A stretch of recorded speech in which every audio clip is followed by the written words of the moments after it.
Assalamualaikum warahmatullahi wabarakatuh. Perkenalkan, nama saya Rizky Putri Utami, Stambuk F11120044. Di sini saya akan mempresentasikan tentang definisi jenis properti, real estate, karakteristik dari investasi, termasuk sifat dasar, tujuan, dan keuntungan berinvestasi. Yang pertama yaitu definisi. Manajemen secara umum yaitu merupakan suatu seni dalam ilmu dan perorganisasian seperti menyusun perencanaan, membangun organisasi dan perorganisasian, pergerakan, serta pengendalian atau pengawasan. Investasi sendiri adalah aktivitas menempatkan modal baik berupa uang atau aset berharga lainnya ke dalam suatu benda, lembaga, atau suatu pihak dengan harapan pemodalan atau investor kelak akan mendapatkan keuntungan setelah kurun waktu tertentu. Properti.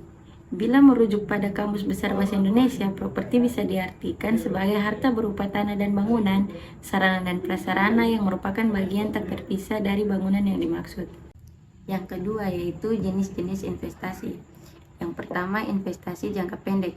Investasi jangka pendek berlangsung antara kurang dari 1 tahun hingga 3 tahun saja. Yang kedua, investasi jangka menengah. Ketika seseorang memiliki tujuan finansial antara 3 hingga 10 tahun, maka hal ini bisa disebut dengan investasi jangka menengah.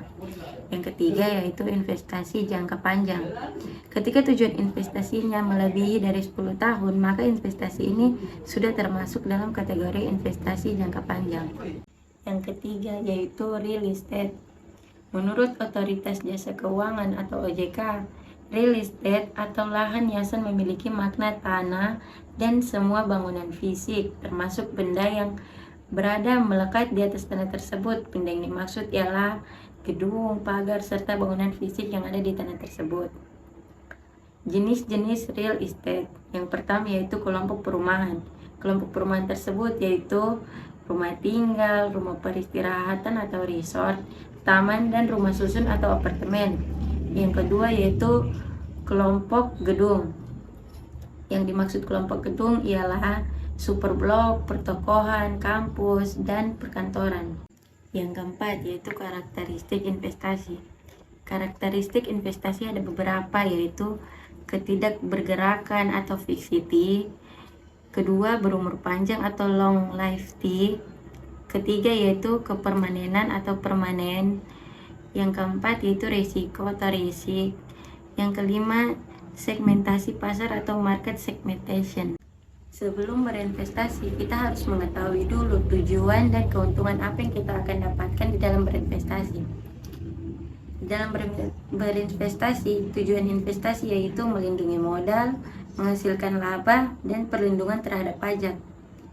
Dan keuntungan berinvestasi yaitu imbal hasil yang relatif tinggi, peluang meningkatkan daya ungkil, fleksibilitas pajak penghasilan, dan tinggi tingkat kendali pribadi.